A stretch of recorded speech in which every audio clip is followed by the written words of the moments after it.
Hello students, नमस्ते everybody. कैसे हैं आप? तो हमने कल के वीडियो में बहुत सारे रिलेटिव प्रोनाउंस जो है उनसे कनेक्ट करना आपको बताया, जिसमें विच का प्रयोग पढ़ा आपने, दैट का यूज़ की पढ़ा, हुम का पढ़ा, हु का पढ़ा। आज देखिए यूज हुज ऑफ, यूज करें आप हुज और ऑफ विच का। देखिए ऑफ विच और यू हुज इन दोनों का प्रयोग करते हुए आपको क्या करना है, ये सेंटेंस दिए। द मैन वांट्स, ये वांट्स लिखा है, sorry, the man wants to see you, his daughter is your student. आदमी आपको देखना चाहता है और उसकी डॉटर जो है आपकी स्टूडेंट है।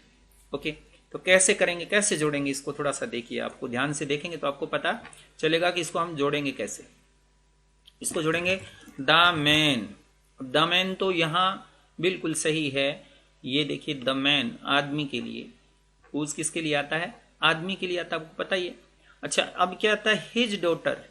यहां आदमी के लिए तो हिज आया हुआ है, तो इसका मतलब क्या है? हिज को हटा देंगे अपने। और ये कौन सा है? ये पसेसिव केस है। ही का हिज होता है, सी का हर होता है, इट का इट्स होता है।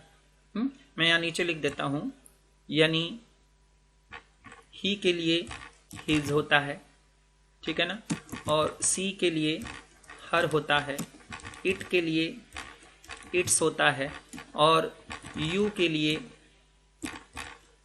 योर होता है, और वी के लिए आर होता है, और दे के लिए देयर होता है, ठीक है ना। ही सी इट यू वी दे, और आई के लिए मी होता है। तो ये जब जब आ जाते हैं, ये दूसरे वाले, ही के लिए हिज, सी के लिए हर, इट के लिए इट्स, यू के लिए योर, वी के लिए आवर, और आई के लिए, सॉरी, आई के लिए यहाँ मी नहीं होता, आई के लिए माई होता है। तो ये ध्यान देना है, आई के लिए माई होता है। तो ये पसेसिव होते हैं, इनकी पसेसिव फॉर्म होती है। अच्छा, इनकी जब पसेसिव फॉर्म आ जाती है, नंबर 2 वाले जितने भी आपको दिख रहे हैं, हिज दिख रहा है, हर दिख रहा है, इट्स दिख रहा है, योर दिख रहा है, आवर दिख रहा है, देयर दिख रहा है, और माई दिख रहा है, इनको हम क्या करेंगे? हटाएंगे। और इनकी जगह पर अपने को क्या लगाना है? हुज का प्रयोग करना है। ओके, तो कैसे लगाएंगे? द मैन, अब आप देखिए हुज, द मैन हुज। अब बाकी सेंटेंस क्या है? Daughter is your student. ये पूरा का पूरा उठा करके यहां लिख देंगे। तो क्या लिखेंगे?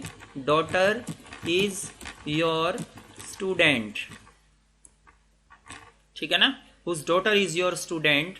अब क्या करना है? पहले सेंटेंस का पहला पार्ट बचा हुआ, वांट्स टू सी यू, बचा हुआ है ना। अब ये यहां पर लिख लीजिए, क्या लिखेंगे? Wants to see you. Okay, हो गया ना। तो इस तरीके से कोई भी सेंटेंस जो आए उसको आप हुज से जोड़ देंगे, ठीक है ना। ये हुज कब आता है? जब आदमी होता है, या मैन होता है, या यूं आदमी का मतलब मैन से है, मैन का मतलब बॉय से भी हो सकता है, टीचर भी हो सकता है, कोई प्रोफेशन का नाम भी हो सकता है। तो उनके सब के लिए क्या लगेगा? हुज लगेगा। और व्यक्ति के लिए जब ऐसी बात आती है तो वहां पर ऑफ विच का प्रयोग करेंगे। लेकिन अभी अपने देखते हैं यहां पर क्या किया, दिस इज द मैन, ये वो आदमी है। अब देखिए पहले मैन पहले आया था ना, अब देखिए द मैन, आदमी आ रहा है ना, मैन, वो वह आदमी है जिसका बेटा, हिज सन, मैन के लिए हिज आया है ना, इज अवर कॉलेज कैप्टन। तो अपने को क्या करना है? इस मैन के तुरंत बाद हुज लगाना है। तो हुज किसको हटा के लगाना, आपको मैंने बताया था अभी। तो लगाएंगे दिस इज द मैन। अब क्या लगाएंगे? Whose son. बाकी सेंटेंस वैसा का वैसा, हुज सन क्या लगाएंगे? Is our college captain. Okay, तो इस तरीके से आप क्या कर देंगे? हुज का प्रयोग, हुज को बीच में जोड़ करके इस सेंटेंस को पूरा कर देंगे। दिमाग में आपको याद रखना है कि हुज लगाना क्या है? पर्सन के लिए लगाना है। हम ऐसी बात पढ़ चुके हैं। जोड़ना कैसे है यहां पर, तो सिर्फ यही समझना है कि हमें जोड़ना कैसे है। अब इस सेंटेंस को देखिए। अब ये सेंटेंस जो आपके सामने लिखा है, the girl is waiting outside, her father gave you this letter. The girl, अब देखो लड़की है, लड़की भी पर्सन ही है, तो लड़की के लिए यहां देखिए क्या आ रहा है, हर आ रहा है ना, तो इसका मतलब लड़की के तुरंत बाद क्या लगाएंगे, हुज लगाएंगे और उस हर को हटाएंगे, तो ये क्या लग जाएगा, द गर्ल हुज। हुज के बाद, हर के बाद जो है ना, क्योंकि हर की जगह हमने हुज लगाया, तो इसके बाद वाला सेंटेंस हुज के बाद लिखेंगे, whose father gave you this letter. अब द गर्ल के बाद बचा हुआ जो सेंटेंस है आउटसाइड तक, वो यहां उठा के लिख देंगे, क्या लिखेंगे, इज वेटिंग आउटसाइड। ओके, तो इस तरीके से अपने क्या कर देंगे, हुज से इस सेंटेंस को जोड़ देंगे। तो अब ये हुज से जोड़ने का तरीका है। हुज कब लगाना है, पर्सन के लिए ही हुज लगता है, ध्यान रखना है, ऑफ विच नहीं लगता है। ऑफ विच का मतलब भी जिसका ही होता है, लेकिन इसका यूज कहां किया जाता है आपको पता है ना, विच का प्रयोग कहां करते हैं, विच का प्रयोग करते हैं जानवर और निर्जीव वस्तु के लिए। जैसे ये सेंटेंस दिया है, दिस इज द कार, ये कार है। अब कार तो है, कार क्या है, निर्जीव वस्तु है ना, है निर्जीव वस्तु, तो अपने क्या करेंगे, कार के लिए यहां पर निर्जीव वस्तु के लिए आपको पता है इट लगाते हैं, और इट्स लगा हुआ है तो इट्स को हटा देंगे, दिस इज द कार। अब फुल स्टॉप हटाइए और लगाइए विच ऑनर, विच ऑनर नहीं सॉरी, यहां पर क्या लगाना आपको, of which owner has disappeared, ये वो कार है जिसका ऑनर जो है, जिसका मालिक जो है वो यहां से गायब हो चुका है। तो हमने यहां पर क्या लगाया, ऑफ विच लगाया। क्यों लगाया ऑफ विच, ऑफ विच इसलिए लगाया क्योंकि यहां पर लाइफलेस थिंग है, यानी निर्जीव वस्तु है। ये ध्यान रखना है कि निर्जीव वस्तु के लिए अपने को किसका यूज करना है, ऑफ विच का प्रयोग करना है। कर लोगे। नेक्स्ट देखिए, the officer wants to give a party his son. अब देखो ऑफिसर कौन है, ये पर्सन ही तो है। यहां भी ये याद रखना कि पर्सन जब आता है तो उसके लिए अपने को यहां पर पर्सन के लिए क्या आ रहा है, हिज सन आ रहा है ना। हिज सन मतलब अभी आ जाएगा, हिज को हटाएंगे अपने यहां से, तो क्या लगेगा, द ऑफिसर, अब हिज को हटा के क्या लगाना है, हुज सन, बाकी सेंटेंस वैसा का वैसा, हैज जॉइंड IIT दिल्ली। अब पहला सेंटेंस में क्या बचा है, wants to give a party, तो यहां लिखेंगे wants to give a party. Okay, हो गया ना, the officer whose son has joined IIT Delhi wants to give a party. कर लोगे ऐसे। तो इस तरीके से आपको क्या करना है, यहां पर हुज का प्रयोग करते हुए इन दो सेंटेंसेस को जोड़ना है।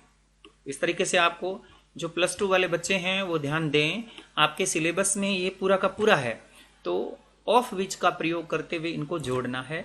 तो इस तरीके से आपको ये भी कह सकता है विच का प्रयोग करते हुए जोड़ें, तो विच का प्रयोग का मतलब यहां ऑफ विच ही लगाना है। क्यों लगाएंगे, क्योंकि यहां पर इट्स आता है, इट्स आता है तो इसकी जगह ऑफ विच लगाएंगे। आई मेट अ मैन, यहां पर आदमी है, देखिए मैन आदमी है, मैं एक ऐसे आदमी से मिला जिसकी टांग, मतलब हिज लेग वॉज ब्रोकन, तो हिज की जगह अपने को क्या लगाना है, हुज लगाना है। हिज की जगह अपने को हुज लगाना है, तो कैसे लगाएंगे, आई मेट अ मैन, तो अब लग जाएगा हुज लेग वॉज ब्रोकन। आ गया ना समझ में, ये हिज जो है इसकी जगह हुज आ गया, बाकी सेंटेंस वैसा का वैसा ही रख देंगे। ओके, अब यहां देखिए, the teacher is very kind by nature, teacher जो है नेचर से बड़ा काइंड है, हिज नॉलेज, उसका ज्ञान, तो हिज आ रहा है ना, और वो किसके लिए आ रहा है, टीचर के लिए आ रहा है, टीचर के लिए हिज आ रहा है, तो अपने क्या लिखेंगे, द टीचर इज, अब इज नहीं लगाएंगे, क्या लगाएंगे, टीचर के साथ क्या लगाना है, हिज को हटा करके हुज। अब नॉलेज इज लिमिटलेस, जिसका ज्ञान लिमिटलेस है, is very kind by nature. Okay, the teacher whose knowledge is limitless is very kind by nature, तो हुज नॉलेज हो गया ना, तो यहाँ हुज का यूज करते हुए हमने इसको दोबारा लिख दिया, क्योंकि यहाँ टीचर एक पर्सन है इसलिए हुज लगाया, नहीं तो क्या लगा देते, ऑफ विच लगा देते। तो ये बात आपको समझनी थी कि ऑफ विच का प्रयोग हम कहां करते हैं। अब ध्यान देना है आपको, कुछ सेंटेंसेस हैं जिनमें आपको व्हेन का यूज करना है, कभी पर आपको वेयर का यूज करना है, कभी आपको व्हाट का यूज करना है, कभी आपको व्हाई का यूज करना है। और ये मैंने सारे जो हैं वो पिछले वीडियो में बता दिए हैं। तो आप वीडियोस को देखें और ज्यादा से ज्यादा इसको लाइक करें, सब्सक्राइब करें, शेयर करें। देखिए इनका प्रयोग कैसे करते हैं। जैसे अपने कहें it was midnight, it was midnight, यानी मिडनाइट का समय था। The thief entered the house, अब ये कहें the thief entered the house, चोर घर में घुस गया। एक सेंटेंस ये है। कैसे बनाएंगे? It was midnight the thief entered the house. मैं एक एक उदाहरण तो आपको लिख करके बता देता हूं, फिर अपने एक्सरसाइज पूरी कर लेंगे। जैसे इट वॉज मिडनाइट, मिडनाइट क्या समय है ना, आधी रात का समय था। तो मिडनाइट के बाद क्या लगाएंगे? व्हेन, और बाकी सेंटेंस वैसा का वैसा। The thief entered the house, हो गया ना।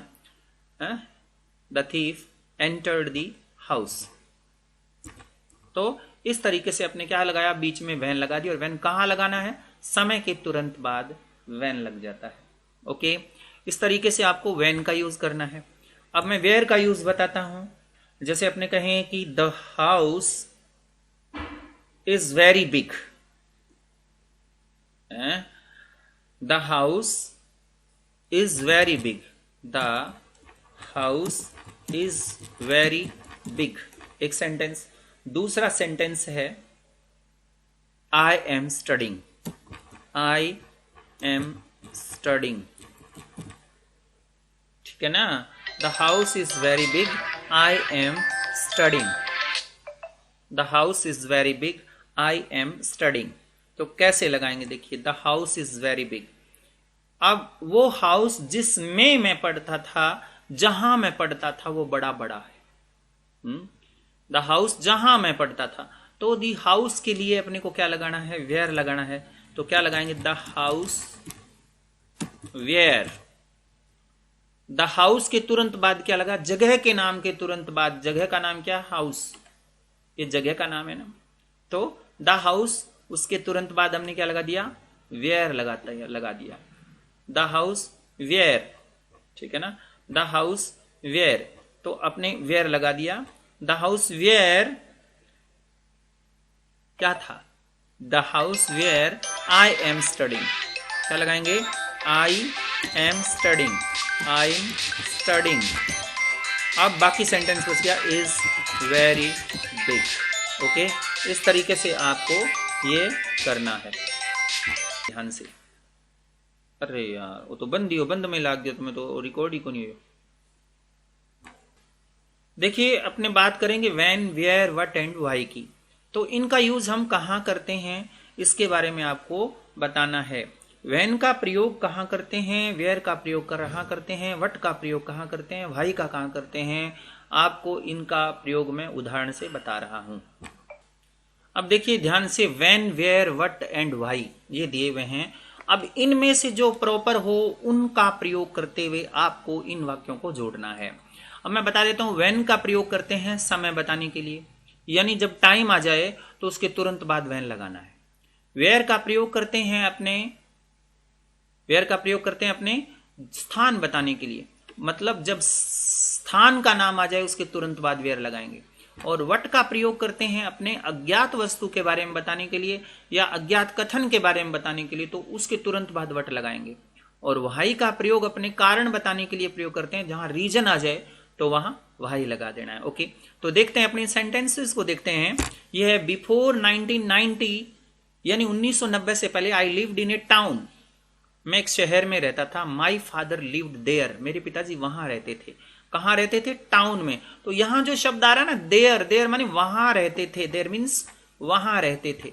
तो इसका मतलब वहां का मतलब, ये देयर शब्द किसके लिए आता है? टाउन के लिए है। इसका मतलब इस देयर शब्द को तो यहां हटा देंगे, और ये टाउन जो है वो स्थान का नाम है, इसके साथ क्या जोड़ देंगे? अपने वेयर जोड़ देंगे, ठीक है ना। तो अपने इस वाक्य को कैसे बनाएंगे? बिफोर 1990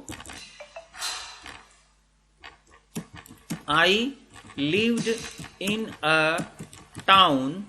अब लगाएंगे वेयर माई फादर लिव्ड, बस जहां मेरे पिताजी रहते थे। तो हमने क्या किया, स्थान सूचक शब्द जो था, जो स्थान बताने वाला शब्द था देयर, उसको हटा दिया, उसकी जगह वेयर लगा दिया। ठीक है ना। तो इस तरीके से अपने यहां पर वेयर लगा, क्यों, क्योंकि टाउन एक जगह का नाम था। ओके, नेक्स्ट सेंटेंस देखिए आप, दिस इज द टाइम, इसमें देखिए दिस इज द टाइम, अब यहां टाइम लिखा हुआ है, स्पष्ट ही लिखा हुआ है, this is the time, time के बाद तुरंत बाद क्या लगेगा, व्हेन लगेगा, दिख रहा है। लेकिन आगे वाले वाक्य में देखिए, he will make you a call then, फिर आपको कॉल करेगा, देन मतलब तब या फिर, तो ये भी क्या है, समय बताने वाला सेंटेंस है। तो इसका मतलब दो सेंटेंस तो आ नहीं सकते, या तो व्हेन आएगा या फिर देन आएगा। तो यहां पर देन शब्द को आप हटा देंगे, तो लिखेंगे क्या, this is the time when he will make you a call. समझ में आ रहा है कि नहीं। यानी या आपने क्या किया, व्हेन लगा दिया यहां पर बीच में, और ये देन को हटा दिया, क्यों, टाइम के तुरंत बाद। देखिए टाइम आ रहा है ना, समय के लिए व्हेन लगाते हैं, तो इसलिए ये भी आपको ध्यान में रखना है। ओके, नेक्स्ट सेंटेंस देखिए, इन ये 1947 वॉज द ईयर, 1947 वो साल था, द ईयर, ईयर क्या है, ईयर क्या है चीज है, ईयर जो है वो भी क्या है, टाइम है, और यहां पर समय सूचक शब्द क्या है, देन लिखा हुआ है ना। ये ध्यान दीजिए, 1947 यानी 1947 was the year India won freedom then, लिखा है ना। इंडिया उस समय फ्रीडम वन किया उसने, या उसने फ्रीडम प्राप्त की। तो ये बातें जो है आपको ध्यान में रखनी है, तो ध्यान देना है। कैसे, तो कैसे लिखेंगे, 1947 was the year, अब लगाएंगे when, क्योंकि when, अब वेयर नहीं लगाएंगे, when लगाएंगे, क्यों, क्योंकि ये समय है। और क्या लिखेंगे, इंडिया वन फ्रीडम, और देन हटा देंगे। ठीक है ना। इस तरीके से आपको क्या किया, हमने when लगा दिया और देन को हटा दिया, when लगा दिया और देन को हटा दिया। समझ में आ रही ना बात। तो इस तरीके से आपको when कहां लगाना है पता लग गया होगा आपको कि आपको when कहां लगाना है। नेक्स्ट देखिए, can you show me the school, क्या मुझे आप स्कूल दिखा सकते हो। अब यहां स्कूल देखते ही आप समझ गए होगे कि जगह का नाम है। तो अब आप बताओ क्या लगाएंगे, सोचिए। when, शाबाश, बहुत अच्छे, आप when ही लगाओगे। तो क्या लगाएंगे, when लगाएंगे। तो अब हटाएंगे क्या, देयर। तो ये जो बात मैंने बताई ना, उसको ध्यान में रखना है कि देखिए, can you show me the school, क्या मुझे वो स्कूल दिखा सकते हो। तो ऐसे देखिए, can you show me the school, वैसे कि वैसे लिखेंगे। अब देयर हट जाएगा, इसकी जगह क्या जाएगा, वेयर यू टीच। ओके, और can you show me the school where you teach, क्योंकि कैन से शुरू हो रहा है, पहला जो सेंटेंस है वो क्वेश्चन है, इंटेरोगेटिव है, तो उसको भी इंटेरोगेटिव रखेंगे, क्वेश्चन मार्क लगाएंगे। ठीक है ना। तो यहां पर आप क्या लगा देंगे, when लगा देंगे। We visited the place the accident had happened there. अब इसको देख करके आप बताइए क्या लगाएंगे। वी विजिटेड द प्लेस, हमने उस जगह को विजिट किया। प्लेस जगह है ना, सीधी सी बात है, यहां तो जगह का नाम सीधा ही दे रखा है, और यहां देयर फिर आ रहा है ना, जहां पर, तो ये देयर आ रहा है ना। तो आप बनाइए अपने आप, क्या लगाओगे, क्या हटाओगे और क्या लगाओगे, बनाइए, शाबाश। वी विजिटेड द प्लेस, मेरे बनाने से पहले बना दीजिए, क्या लगाएंगे, वेयर। क्यों लगाएंगे वेयर, क्योंकि ये जगह का नाम है। The accident had happened. ठीक है ना। इस तरीके से ये वेयर शब्द जो है यहां आपने जोड़ देंगे और देयर को हटा देंगे। समझ में आ रही है ना बात। तो इस तरीके से आपको वेयर और देयर के बीच में फर्क करना है। ठीक है ना। Listen to that your father says that. अब देखो, listen to that your father says that, दो जगह दैट लगा हुआ है, यानी वो बात सुनो जो आपके पिताजी कहते हैं। अपने को पता ही नहीं पिताजी कहते क्या हैं और क्या सुननी चाहिए। इसका मतलब अज्ञात वस्तु है, अज्ञात कथन है, यानी जिसके बारे में हमें पता नहीं हो, उस वस्तु के बारे में बात कर रहा है। तो इसका मतलब क्या लगाएंगे, हम व्हाट लगाएंगे। जहां पर अपने को पता नहीं तो ये दैट भी हट जाएगा, लिसन टू, ये दैट भी हट जाएगा, यानी उस बात को सुनो जो आपके पिताजी कहते हैं, जो मतलब पता नहीं, ये दोनों दैट हटा दो आप। तो क्या लगा देंगे अपने यहां पर, listen to what your father says, बस listen to what your father says. Okay, समझ में आ रही है ना। तो यहां पर क्या लगा दिया, वट। वट क्यों लगाते हैं, अज्ञात वस्तु के लिए वट लगाते हैं, ठीक है ना। तो ये वट का प्रयोग हो गया, अज्ञात वस्तु, अज्ञात कथन, उसके लिए वट का प्रयोग करते हैं। और ऐसे मैं और भी बता सकता हूं, आई डोंट नो, जैसे कहते हैं आई डोंट नो, या ब्लैंक दे दिया जाए, इज हैपनिंग देयर, मैं नहीं जानता कि वहां क्या हो रहा है, हैं? मुझे नहीं पता कि वहां क्या क्या हो रहा है, मतलब आपको पता नहीं है, वो अज्ञात चीज है। तो आप यहां पर अगर पूछे क्या आएगा, व्हेन, वेयर, व्हाट और व्हाई, तो आपको व्हाट भी भरना है। I don't know what is happening there, ठीक है ना। यहां देयर लगा हुआ है तो वेयर तो लगेगा ही नहीं, किसी हालत में ही नहीं लगेगा। व्हाई इसलिए लगेगा कि नो रीजन नहीं है।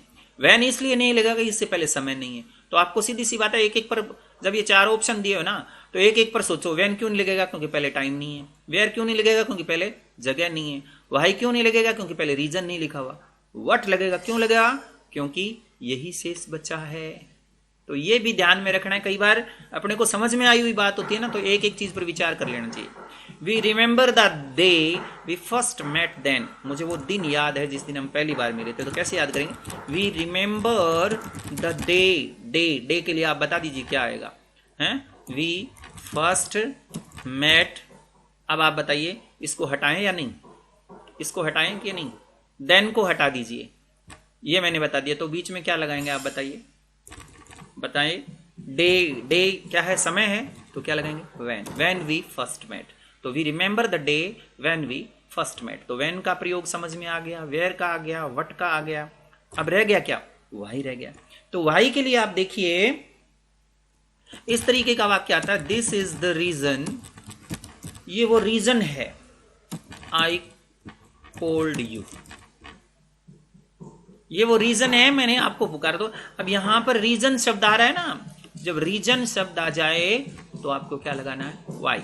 और वाई का अर्थ क्या बन जाता है फिर, की बन जाता है। दिस इज द रीजन है, दिस इज द रीजन।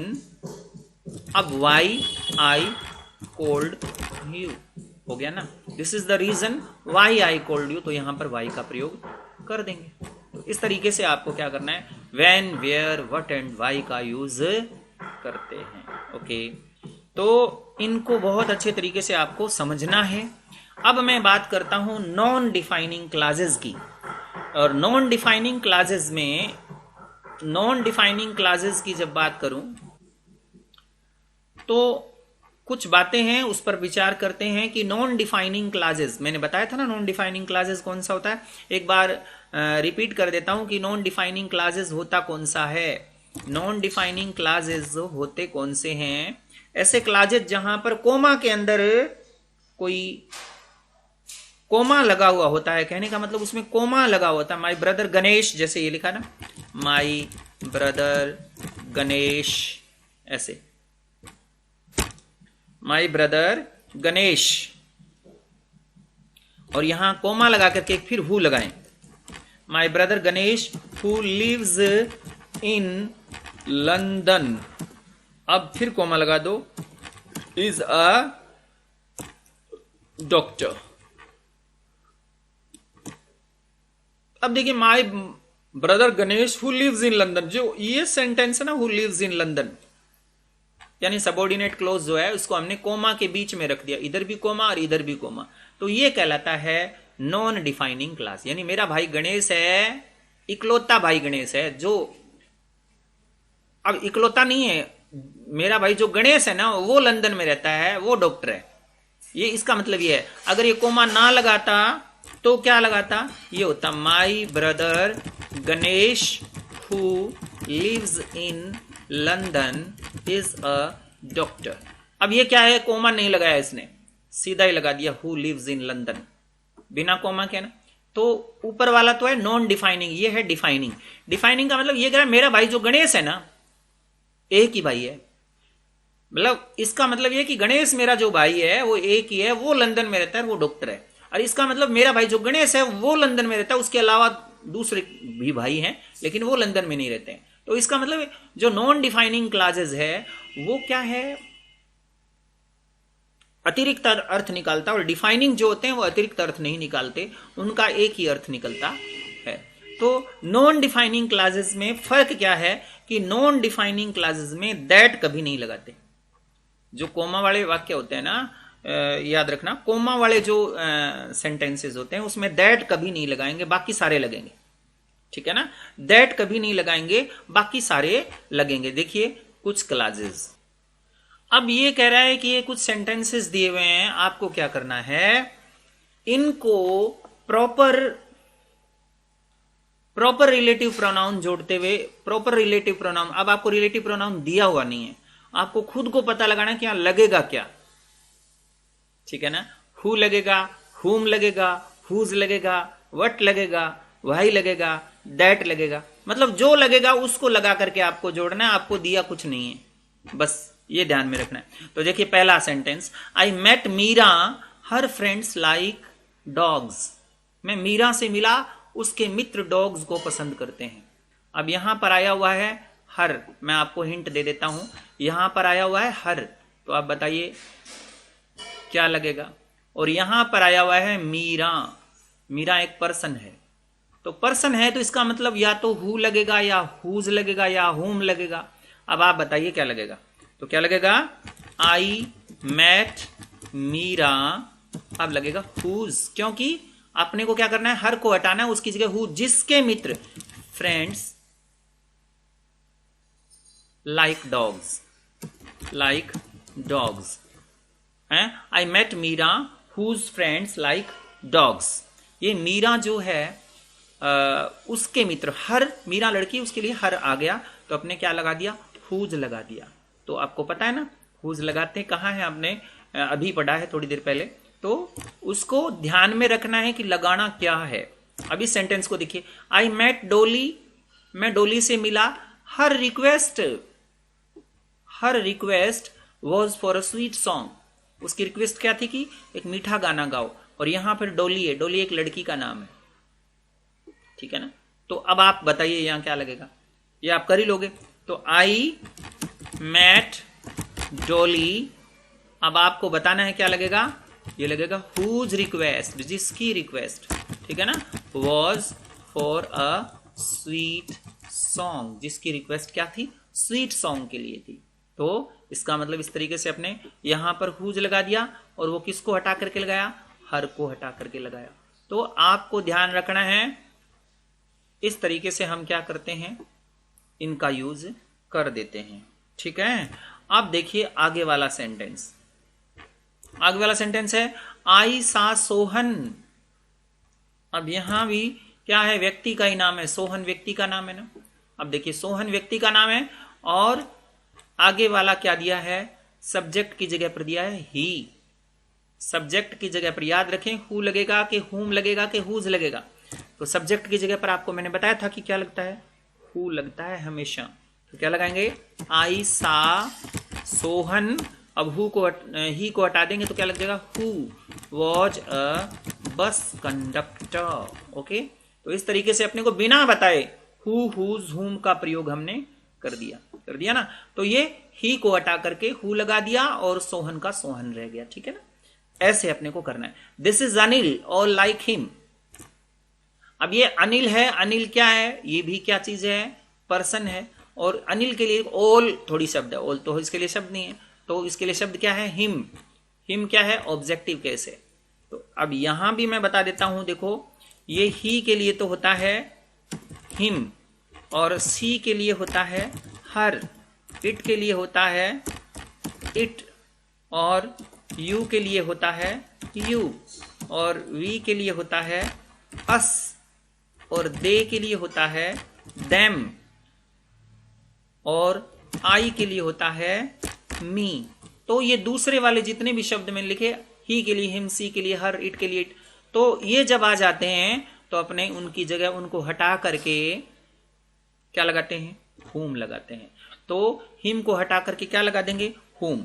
तो क्या लगा दिया, दिस इज अनिल हुम ऑल लाइक, ठीक है ना, whom all like, जिसे सारे पसंद करते हैं, तो him को हटा करके whom लगा दिया, ठीक है ना। whom मतलब जिसे, ठीक है ना, whose मतलब जिसका, ये हम बात कर चुके हैं पहले, ठीक है ना। तो इसको भी आपको अच्छी तरह से समझना है। नेक्स्ट देखिए, this is Ram your father was calling him, this is Ram your father was calling him. अब देखिए योर शब्द राम के लिए नहीं है, राम के लिए तो ही जाता। तो कई बच्चे ऐसे सोच रहे हैं कि योर आ गया तो हुज लगा देंगे, नहीं लगाएंगे। तो राम के लिए अगले शब्द में, अगर ये राम क्या है, राम क्या पर्सन है, और अगले सेंटेंस में इसके लिए क्या आ रहा है, हिम आ रहा है। आदमी के लिए हिम आता है, ही के लिए भी हिम आता है। अगर यह लड़की का नाम होता, सीता होता, गीता होता, तो उसके लिए हर आता। तो उसको उठा करके हम क्या कर देते, उसको हटा के हम क्या कर देते, हुम कर देते। तो दिस इज राम, अब क्या लगाएंगे, हुम, बाकी सेंटेंस वैसे का वैसा, योर फादर वॉज कॉलिंग। तो इतना कर देंगे तो आपके जो अंक है, आपके मार्क्स जो हैं वो पूरे आएंगे। ओके, तो इस तरीके से आपको देखना है कि कैसे, कहां पर क्या लगाना है। ओके, नेक्स्ट देखिए, where is doctor Singh, doctor Singh कहां है, you were talking about him. अब देखो डॉक्टर सिंह की बात हो रही है, डॉक्टर सिंह पर्सन है, व्यक्ति है, उसकी बात हो रही है, और आप उसके बारे में बात कर रहे थे। यू डॉक्टर सिंह के लिए नहीं आया हुआ है, तो हिम आया हुआ है डॉक्टर सिंह के लिए। देखो हिम, तो हिम की जगह आपको पता ही है, अभी हम लगा करके हटे हैं। क्या लगाएंगे, इसके लिए लगाएंगे वेयर इज डॉक्टर सिंह। अब लगाएंगे whom you were talking about। आ गई ना समझ में, या about whom you were talking, इस तरीके से भी आप लगा सकते हैं। तो अब यहां पर देखो whom कब लगाएंगे, whom तो तब लगाएंगे जब इस about को यहां से हटाएंगे। देखो ध्यान से, ये भी ध्यान देने वाली बात है, इस about को यहां से हटना पड़ेगा अगर whom लगाएंगे तो, क्योंकि यहां about लगाया हुआ है, ये प्रीपोजिशन होता है, तो about whom इकट्ठा लगता है। और अगर इस प्रीपोजिशन को बाद में ही रखते हैं, वहीं रखते हैं, हटाते नहीं है, तो मैंने दो तरीके बताए थे, वेयर इज डॉक्टर सिंह, अब who you were talking about. अगर अबाउट को अगर आप इस प्रीपोजिशन को लास्ट में रखते हैं तब तो हु लगेगा।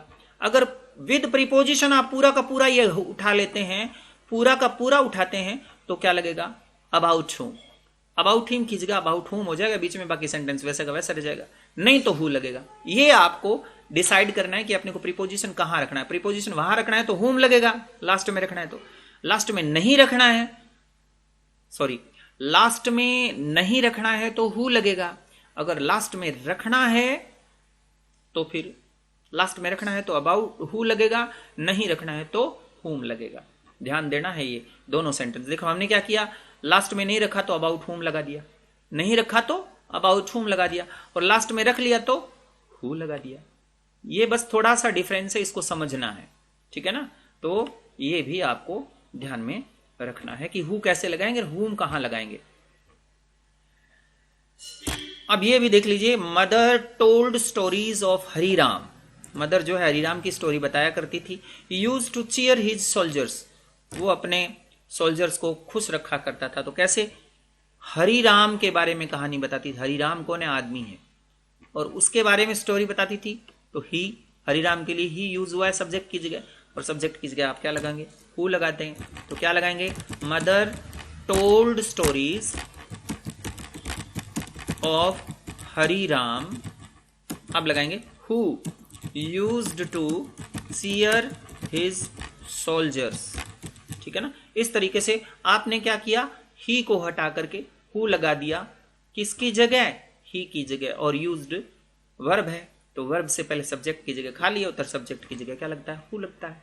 तो इस तरीके से आपको ये करना है। Puneet is living with his uncle, his parents are in abroad.